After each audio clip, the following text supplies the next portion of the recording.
Jennie Ruby Jane is one of the most influential K-pop idols out there, and also one of the most hated. But how has all this intense scrutiny and hate throughout her career transformed her? To find out, we need to go back to Jennie's childhood.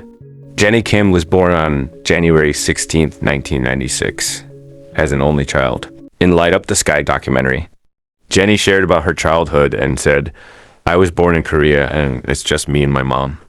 I'm the only child. I was raised in Seoul until I was 10. When she was 8 years old, she went on a trip with her family to Australia and New Zealand. When her mother asked her if she liked New Zealand and wanted to stay, Jennie replied yes. 1 year later, she was sent to study at Waco High Intermediate School in Auckland and lived with a homestay family. If you saw her growing up, you'd be surprised this child is Jennie. She used to be incredibly shy, saying, "I was one of those people who couldn't even order something on the phone. I hated that." Away from her mother. For 5 years, Jennie lived as a kid in a foreign country, but slowly, this huge challenge transformed her. "It built me into who I am right now," she said. From being a shy girl, she became an independent teen. Jennie made a last-minute decision to give up studying at university in America. Instead, she packed her bags and returned to South Korea. She bravely went through the ruthless training for aspiring K-pop stars for almost 6 years, the longest training time among Blackpink members. That rigorous training reshaped her personality. Well, the hatred begins with something completely out of Jennie's control. Even before she debuted, she was on the hate target list of netizens. It all started when she was just a YG trainee and had appeared in G-Dragon's music video for That XX. And after that, a netizen claiming to be a former classmate of Jennie's in South Korea accused her and her friends of harassment. The netizen posted on Nate Pan, alleging that Jennie and her group tormented them for not speaking English well, to the point where the accuser contemplated self-harm. These serious accusations came when Jennie was set to debut under a major company. The Korean public was outraged. Big Bang fans, already upset about Jennie's appearance in G-Dragon's video, believed she had a mean look and assumed she had been cruel to her classmates. This led to calls for YG to cancel her debut. Despite not yet debuting, Jennie faced severe backlash and stress. However, the accusations were eventually debunked. The police discovered that Mr. Lee, who posted the accusations, had no connection to Jennie and had a personal hate against YG Entertainment. Jennie's actual classmates defended her, recalling her as sweet and kind. Besides being proven innocent, this scandal resurfaced from time to time on the internet most recently. Soojin's withdrawal from G-Ideal and Garo Zero Institute's Kim Young-ho claims to have full evidence of Jennie's school bullying in a YouTube video, which was later deleted by them. A user wrote, "Coming from a K-pop fan since 2009, people had an irritation from Jennie well before Blackpink debut. She was probably the most famous trainee I have ever heard of during my time as a K-pop fan.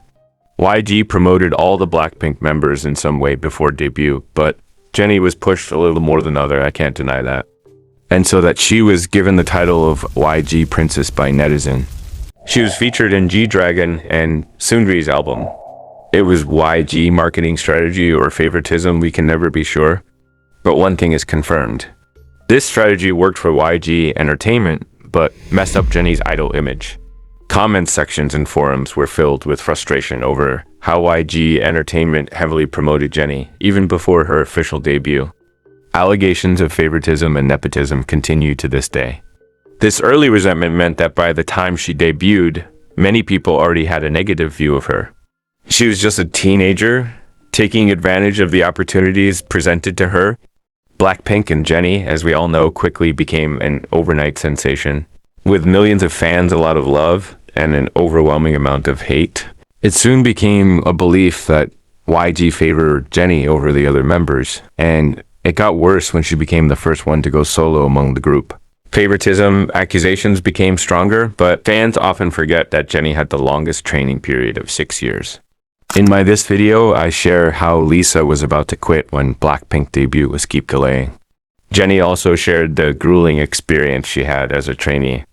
Every month, all the in-house producers from YG Entertainment, as well as the CEO himself, would come down for a routine check and review of the trainees.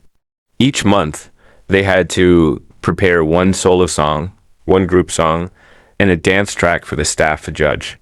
Jennie explained that they had to decide on everything by themselves, which increased the pressure on the trainees.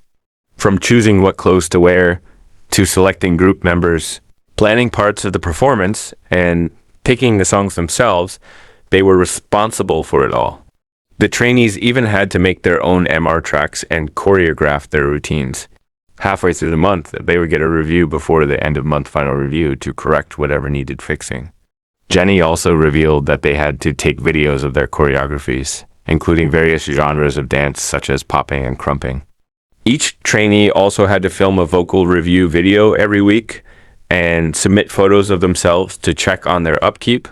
Can you imagine going through this every month for 6 years as a young teen? The pressure must have been insane. And after 8 years, when you finally debut as a solo singer, get hated for being debut first is just heartbreaking. At that time, it seems like whenever other members gets mistreated by YG, solo stans came after Jennie, like it's her fault. Then when she confirmed dating Kai, she became a villain who was breaking the rules and getting away with it.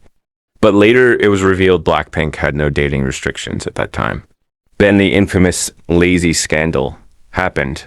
In 2018, Jennie received massive criticism from Korean netizens for allegedly lazy dancing on stage. According to netizens, compared to the other members who are giving their best shot, Jennie is not doing her best when the K-pop group performs on the stage, to which Jennie apologized to fans on her birthday without giving further details. The fact that Keenets bashed Jennie without knowing that around that time that Jennie got a big injury on her ankle. She was rushed to the hospital after an ankle injury during Inkigayo. Despite the pain, still decided to finish the recording by taking painkillers. This was not the first time, though, that she got ankle injury. During her debut days, a fan clarified that it happened during their exact debut. Jennie also sprained her ankle and hurt her ankle again during their concert tour in Japan. Even though it is painful, she still wears high heels during promotions and performances. In particular, the sudden pause and breaks that netizens hate her for are Jennie trying to endure the pain on her ankle. Because of their schedule, it seemed like it was hard for her to get proper treatment. Jennie was seriously impressive at a young age. She has also addressed this in Dua Lipa podcast. Over the pandemic and even up to right now, I've learned to take care of my body, and I've learned a lot about myself with my health and how my muscles work, how bendy I am with my arms, with my, like, in every details. I've spent time, and it all started because I would constantly hurt myself during performances and lives compared to other girls, and it was just a stressful thing in my life. I'm like, there we go. I fell again. Like, I tripped over again. And like, I realized that even though I had the training days, that was more about, I need to be good at dancing, not how do I keep myself safe and healthy while I'm, doing this. So I feel like I've disappointed my fans at some point of my life where it seemed like I wasn't giving my best, but I haven't had the moment to say this, but I want to say that I did not know how to control my body and like use my body the way I should. And like something like, I just don't do well in heels. Some people are amazing in heels. Of me being like one of the shortest girl in the group, I cannot work with heels. My feet aren't built for heels. Even though I try, and sometimes when I'm feeling perfectly fine, like when my body's on it, like it's sometimes fine. But yeah, when I'm like traveling so much and my body's all bloated and my feet are like so bloated, if I try to dance in heels, my stamina just goes really down because I know it's uncomfortable for me. So yeah, stuff like that. I've wanted to not come clean, but wanted to share with my fans that I'm still at a point where I'm learning about myself, if anything. So yeah, let me be the person to share me, like, from now on. And yeah, that's beautiful. 2019 was the darkest year in K-pop. We witnessed 2 tragedies that time. Every time a young idol passes away, these same people rush to raise awareness about K-pop idols' mental health. But in reality, they don't care as they continue to bully others. Do we only care about the mental health of our favorite group or idol and not everyone's? That was the time when people show some empathy towards Jennie. They got worried about her mental health as well. 인터넷 접속하면 가장 뭘 해? 인터넷 잘 안 해. 하루에 제니 이름 몇 번 검색해? 빵번. 제니에게 일주일의 휴가가 주어진다면 하고 싶은 일은? 핸드폰을 바닷속으로 던지고 없앤 다음에 잠수. 그러니까 없어지기.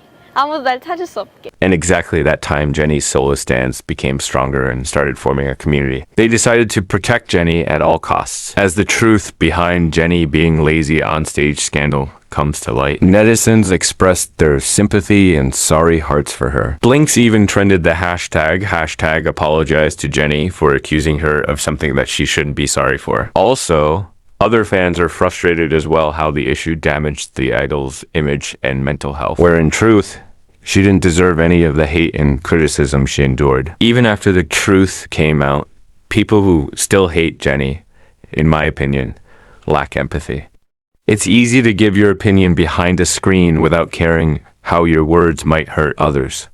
Haters don't take accountability for their words. These are the same people who post rest in peace for those they didn't let live in peace. Jennie's bossy bitch and mean girl persona was just a front. Behind that, she's still a shy girl. However, those who hate her don't see that.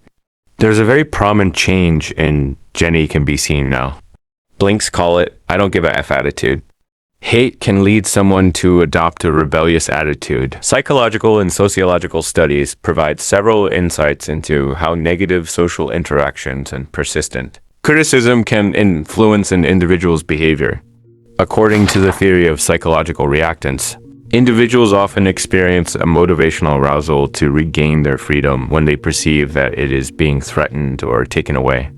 This can result in rebellious behavior, particularly when people feel unjustly criticized or oppressed. Reactance theory suggests that when faced with constant hate or criticism, a person may rebel against those who impose these negative views to assert their autonomy and self-worth. This is very evident how Jennie has changed from K-pop villain to rebellion. In last 2 years, she has done so many things that a K-pop idol wouldn't think of doing. Like being a part of The Idol, the show that was heavily criticized for its problematic scenes and Sam Levinson's direction. People have so many mixed opinion about Jennie being a part of that show.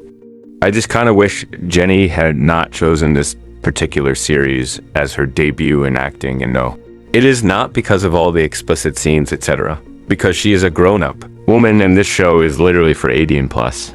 I just personally think Jennie could have done so much better, as an opted for a show in which she had more screen time, more dialogues, and not just looking pretty. It just pisses me off. I feel like the Idol's PR team used Jennie as a bait and, well, for clout only, be it in cans or the trailers or whatever, and it just feels wrong. Her screen presence is crazy. She has that main character vibe to her, so I really do not understand why she would say yes to a role like that. Please know that I am in no way attacking her or her choices. Back to the main point. Jennie has changed and she is making bold artistic choices. She is stronger than ever and seems like she really don't care how people gonna think if she chose to do this or that. Because Jennie's haters literally hate for even breathing.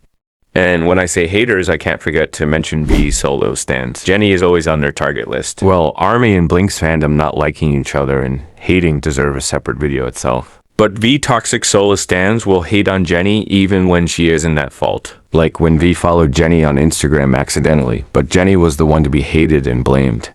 She was the one brutally shamed. There are so many incidents, and I'm not going to mention them all. But it's clear that the hate she received was undeserved. Worst of all is the hate K-pop idols get for dating. I absolutely hate it when fans attack idols for having loved ones in their lives. Fans who think idols belong to them and shouldn't date need to take a break from K-pop and work on themselves. Your brain is messed up with parasocial behavior, my friend. K-pop fandoms have a problem of overprotectiveness of their idols, and in that state of mind. They can do anything to defend their beloved idol, even at the cost of mental health of the other idols. And they also cannot differentiate between constructive criticism and hate. If you're a K-pop fan and still think critically, congratulations, you've survived. In my opinion, Jennie is stronger than ever and very inspiring. She's showing others that you can be a K-pop idol and still pursue what you like.